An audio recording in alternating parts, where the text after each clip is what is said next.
Hello friend, मैं अभिषेक शर्मा आपका technical classes में स्वागत कर रहा हूँ। यहाँ पे अपन बात कर रहे हैं आपके सामने शेयर फोर्स डायग्राम की एंड बेंडिंग मोमेंट डायग्राम की। ये प्रॉब्लम है आपकी 13.6। तो अपन देख लेते हैं। यहाँ पे आपको एक सिंपली सपोर्टेड बीम दिया हुआ है यहाँ पे, जिसके ऊपर आपकी ए पॉइंट और बी पॉइंट पे आपकी रिएक्शंस लगा रखी है। आपको डायग्राम में जाके देखेंगे तो आपको रिएक्शंस मिल जाएगी। साथ के साथ सी पॉइंट और डी पॉइंट पे आपका पॉइंट लगा रखा है, पॉइंट लोड लगा रखा है 2 किलो न्यूटन का, 4 किलो न्यूटन का। सबसे पहले मेरा काम रहता है इसके अंदर रिएक्शंस निकालने का। तो अपन रिएक्शन निकालते हैं। मैंने बोला कि यहाँ पे जो रिएक्शन है वो आर ए लगी है अपर डायरेक्शन में और यहाँ पे लगी हुई है आर बी। तो अपन देखेंगे सबसे पहले summation F Y is equal, क्योंकि अपन कोप्लेनर फोर्सेस की कंडीशन को लेके चलते हैं। कॉन्करेंट फोर्सेस यहाँ पे कोई भी नहीं, कोप्लेनर फोर्सेस है।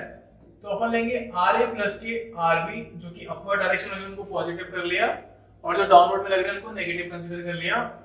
माइनस के 2 माइनस के 4 इज इक्वल 0। तो R A plus R B is equal हो जाएगा आपका 6, इक्वेशन नंबर 1। अपन मूवमेंट निकालते हैं ई पॉइंट पे। तो अपन बोलते हैं taking movement at point A is equal 0।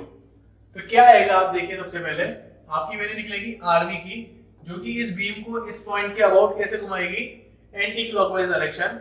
बाकी ये सब पॉइंट्स आपके जो फोर्सेस है वो इसको क्लॉकवाइज घुमाएंगे इस पॉइंट के अबाउट। तो मैं इसको कंसीडर कर लेता हूं, ये मेरा पॉजिटिव हो गया। तो ये दोनों को मैंने नेगेटिव मान लिया। तो कितना निकला, आर बी मल्टीप्लाई डिस्टेंस जो दे रखी है उस पूरी बीम के बीच की। आप नोटिस करेंगे यहाँ पे, यहाँ दे रखा 1, यहाँ दे रखा 1, बीच की कितनी है एक बार देख लेते हैं। बीच की दे रखी है 0.5। तो अभी मैंने ऊपर निकाला था, आपको नोटिस ही करना था कि R A plus R B की वैल्यू मेरी निकल के आ गई थी 6। अपन मूवमेंट निकाल लेते हैं, summation movement at point A is equal 0। तो आर बी मल्टीप्लाई हो गया था 2.5 प्लस माना था माइनस के, ये जो जितने भी फोर्सेस लग रहे थे वो मैंने क्लॉकवाइज डायरेक्शन में लिए थे। तो ये मेरी डिस्टेंस दे रखी है यहाँ पे 0.5। तो 4 मल्टीप्लाई 1.5 हो जाएगा,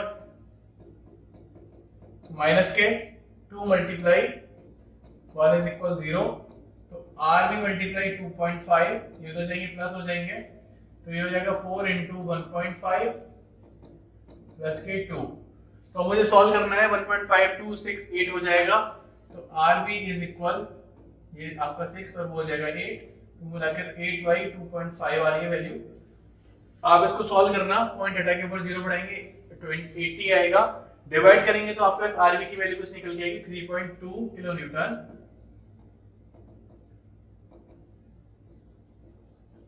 और आर ए क्या है, R A plus R B is equal 6। तो आर ए इज इक्वल निकलेगा 6 माइनस आर बी।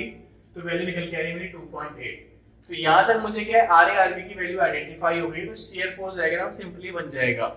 तो सबसे पहले मैंने क्या किया, यहाँ पे बेसिक लाइन बना ली। यानी बेस लाइन बना रखी है जहां पर कि आपका मैग्नीट्यूड कितना होगा 0। अपन अब बात कर रहे हैं शेयर फोर्स डायग्राम की। तो मैं यहां से इसको रफ कर देता हूं, आप देख ही लीजिएगा। अगर आपको नोट डाउन करना तो पीछे करके आप कर सकते हैं। तो सबसे पहले मैं बात करूंगा एसएफ डायग्राम की। और मैं आपको बता दूं कि अगर आप इस कंडीशन से फॉलो करोगे, इस हैंड से जो भी लोड लग रहे हैं आपके, तो आप नेगेटिव कंसीडर करेंगे, अपवर्ड फोर्सेस लग रहे हैं। तो अगर आप इस एंड से कंसीडर करेंगे तो जो अपवर्ड फोर्सेस है वो आप पॉजिटिव कंसीडर करेंगे। ये पहले भी अपने रूल बता रखा है, आप शेयर फोर्स डायग्राम की प्लेलिस्ट में जाके देख सकते हैं। तो यहाँ पे सबसे पहले देखेंगे share force at point A कितना है मेरा, क्योंकि अपवर्ड फोर्स मेरा ऊपर की तरफ लगा हुआ है। 2.8 की रिएक्शन है जो कि आप यहाँ देख सकते हो, ये लगा हुआ है इस जगह पे। तो इस जगह पे जो आपकी फोर्स है तो वो 2.8 किलो न्यूटन का ऊपर की तरफ लग गया। तो मैं यहां से सीधा ऊपर चला गया, 2.8 आ गया। अभी आप यहाँ नोटिस करेंगे कि यहाँ से लेके यहाँ तक कोई भी लोड नहीं है, तो मेरे को जाना पड़ेगा सीधे। तो मैं यहाँ आ गया, यहाँ पे मेरा मैग्नीट्यूड 2.80 था। तो मैंने देखा shear force at point C की बात करूंगा तो मैग्नीट्यूड मेरा 2.80 था। पर यहाँ पे एक फोर्स जरूर लगा हुआ है जो कि सी पर ही लगा है। तो मैं देखूंगा resultant shear force at point C कितना है, 2.8 लगा था पॉजिटिव का, डाउनवर्ड डायरेक्शन में तो माइनस आ गया। तो कितना बच गया 0.8। तो आप यहाँ देखेंगे तो यहाँ पे मैं आया नीचे, तो ये पॉइंट मिला मुझे 0.8। अब देखेंगे यहाँ से लेके यहाँ तक का कोई भी फोर्स नहीं लगा हुआ, तो ये मेरे को क्या मिला 0.8 ही मिला। तो फिर भी मैं देखना तो पड़ेगा ही। Shear force at point D कितना है, 0.8 ही है, क्योंकि यहाँ से लेके यहाँ तक मेरा कुछ भी नहीं है। अब इसके बाद आता हूं मैं share force at point D के ऊपर, resultant shear force at point D ऊपर 0.8 लगा था, डाउनवर्ड डायरेक्शन में फोर्स लगा है 4 किलोन्यूटन का, तो माइनस के 4 तो कितना हो गया, माइनस के 3.2। तो बेस लाइन से मैं नीचे आऊंगा तो माइनस में हो जाएगा, तो मैं नीचे आ गया, ये मेरा 3.2 मेरे को मिल गया, और जो आपका डायग्राम है वो नेगेटिवली शुरू हो गया। इससे इसके बीच में कुछ भी नहीं लगा हुआ है, तो यहाँ से मैं डायरेक्टली आ गया, यहाँ पे मेरा 3.2 ही है, तो आप वही लिखेंगे यहाँ पे, shear force at point B is equal minus के 3.2। अब अपन ऊपर जा रहे हैं, यहाँ पे देखिए ध्यान से, तो resultant shear force at point B कितना हो गया, माइनस के 3.2 प्लस के 3.2, दैट्स मींस 0। तो अपन 0 पे चले थे और 0 पे आ गए, तो आपका क्वेश्चन बिल्कुल सही है, आपने शेयर फोर्स डायग्राम बिल्कुल सही बनाया है। तो अपन ने शेयर फोर्स डायग्राम बना लिया, अपन बनाते हैं बेंडिंग मोमेंट डायग्राम। तो बेंडिंग मोमेंट डायग्राम की बात करते हैं, मैं इसको रफ कर देता हूं यहाँ से। तो बेंडिंग मोमेंट डायग्राम दोनों एंड से बना सकते हैं क्योंकि इजी रहता है बनाना, तो मैं दोनों एंड से ही बनाऊंगा। तो सबसे पहले मैंने लिखा है यहाँ पे बीएम डायग्राम। तो सबसे पहले मैंने लिखा बीएम डायग्राम, तो bending moment at point B की बात कर रहा हूं। तो bending moment at point B, load तो मेरा 3.2 लगा हुआ है, पर पर्टिकुलर डिस्टेंस शुड बी 0। तो 3.2 मल्टीप्लाई 0 दैट्स मीन 0। तो यहाँ पहला पॉइंट आप देखेंगे 0 है। सेम आप दूसरे पॉइंट के लिए लगा सकते हैं, फ्री एंड के लिए। तो bending moment at point A, वहां पे जो लोड लगा है वो 2.8 है, डिस्टेंस बी से बी की 0 ही है, तो 0 आ गया। तो आप यहाँ पे देखेंगे कि यहाँ पे बेंडिंग मोमेंट भी 0 है। अब बेंडिंग मोमेंट मुझे निकालना है डी पे, तो bending moment at point D की बात करूंगा, तो ये वाला लोड तो फिर भी 0 हो जाएगा क्योंकि इसकी पर्टिकुलर डी से डी की वैल्यू 0 है, पर 3.2 की जो डिस्टेंस है वो आप कितनी देख रहे हैं, 1 है।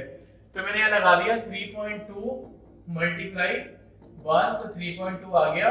क्योंकि यहाँ पे जो बी में आपकी स्माइल कलर की हॉगिंग पोजीशन पे है, तो यहाँ पे आप देखेंगे ये मेरे को 3.2 मिला पॉजिटिव। इसके बाद आ गया bending moment at point C, BM at point C.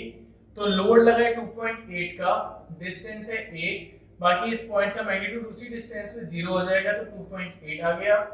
तो मैंने लगा दिया यहाँ पे 2.8, और इसको मैंने ऐसे स्ट्रेट लाइन से मिला दिया क्योंकि यहाँ पे हॉरिजॉन्टल लाइन थी, यहाँ पे भी हॉरिजॉन्टल लाइन थी, ये भी स्ट्रेट लाइन होगा। बचे हुए 2 पॉइंट्स हैं, यहाँ पे कोई भी आपका शेयर फोर्स 0 नहीं हो रहा है। अगर शेयर फोर्स 0 हो रहा होता है तो उस केस के अंदर अपन मैक्सिमम बेंडिंग मोमेंट आइडेंटिफाई करते हैं, या फिर बेंडिंग मोमेंट 0 हो रहा होता है तो अपन पॉइंट ऑफ काउंटर फ्रैक्चर भी निकालते हैं, तो वो बात की कंडीशंस है। तो यहाँ पे सिर्फ इसको डायरेक्टली मिलाना है, और ये मेरा क्या बन गया, बीएम डायग्राम। मैं पहले ही बता चुका हूँ, this is the hugging condition, तो पॉजिटिव, ये मेरा पॉजिटिव और ये मेरा नेगेटिव शेयर फोर्स। तो अगर आपको वीडियो समझ में आई तो प्लीज लाइक जरूर करना, शेयर जरूर करना। Thank you for watching guys, thank you so much.